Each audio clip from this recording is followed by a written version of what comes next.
Hello friends, मेरा नाम है Sumit Jadhav and welcome to my channel Decorum Explore. दोस्तों, आज की वीडियो में हम देखेंगे मुंशी प्रेमचंद की कहानी कफन, जिसे 1936 में पब्लिश किया गया था। दोस्तों, ये कहानी है बाप और बेटे की, जो निहायत ही आलसी और बेरहम है। बेटे की माँ कुछ साल पहले ही चल बसी। इनके अलावा घर में बेटे की पत्नी है जो गर्भवती है और इन दिनों बहुत ही बीमार। कहानी की शुरुआत होती है शमशान घाट से। गांव के किसी सदस्य की चिता जल रही है और उनके घर वाले गरीबों को भोजन करवा रहे हैं। वहाँ पे ये दोनों बाप बेटे पहुँच जाते हैं मुंह का मलिदा पेलने। खाना खाते हुए बेटे ने कहा, हम कोई भीख मंगे थोड़ी है जो उनके साथ बैठकर खाएंगे, और मांग कर खाने से कोई भिखारी थोड़ी हो जाता है। क्यों बापू? बापू बोला, तू चुपचाप खाना खा। खाना खाते वक्त बात नहीं करते। जा जाकर दोबारा ले आ और 2 पूरी झोले में भी डाल लेना। बहू बेचारी 2 दिन से कच्चे मटर खा रही है। पेट भर खाना खाने के बाद दोनों बाप बेटे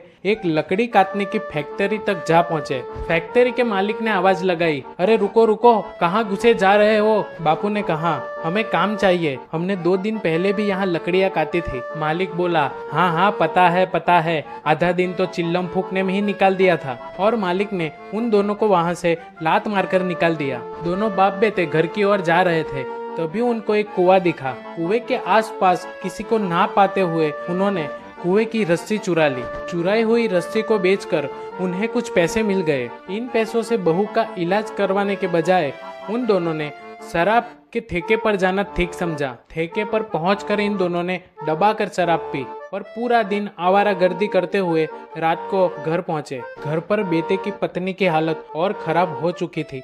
वो पेट का दर्द बर्दाश्त नहीं कर पा रही थी। वो चीख रही थी, चिल्ला रही थी, तड़प रही थी। बाप बेटे घर के बाहर बैठे हुए बात कर रहे थे कि ये जल्दी मर जाए तो अच्छा है, क्योंकि इलाज करवाने के लिए पैसे तो हमारे पास है नहीं, लेकिन ये मर जाए तो गांव वालों की हमदर्दी हमें मिल जाएगी, तो उनके पास से कुछ पैसे निकाल लेंगे। सुबह बापू बाहर सो रहा था। अचानक बेटे के जोर जोर से रोने की आवाज आई। बेटे ने बाहर आकर बापू को बताया कि मेरी पत्नी पेट में पल रहे बच्चे के साथ मर चुकी है। फिर उन दोनों ने झूठ मूठ के आंसू निकालकर पड़ोसियों को इकट्ठा कर लिया। अब ये आलसी बाप बेटे गांव की तरफ चल दिए, गांव के लोगों के पास पैसे मांगने। घर घर जाकर इन दोनों ने झूठे आंसू निकाले और उनसे मदद मांगी। किसी ने लकड़ियां दी जलाने के लिए, तो किसी ने पैसे दिए कफन खरीदने के लिए। अब इनके पास लाश को जलाने के लिए लकड़ियां तो थी, लेकिन कफन नहीं था, तो कफन खरीदने के लिए कपड़े की दुकान पर गए। कफन के दाम सुनकर इनको विचार आया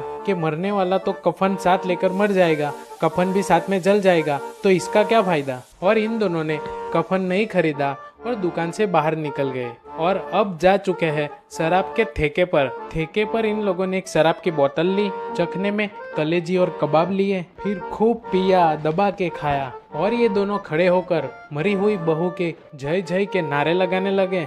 ठेके के सारे पियक्कड़ों की नजर इन्हीं की ओर लगी हुई थी और ये दोनों नशे में चूर गाए जाते थे। दोनों नाचने लगे, उछले भी, कूदे भी, गिरे भी, मटके भी, अभिनय भी किया और आखिर नशे में मदमस्त होकर वहीं गिर पड़े। तो दोस्तों, ये थी कहानी कफन। वीडियो देखने के लिए धन्यवाद। अगर आपको वीडियो पसंद आई हो तो वीडियो को लाइक करके चैनल को सब्सक्राइब कीजिए।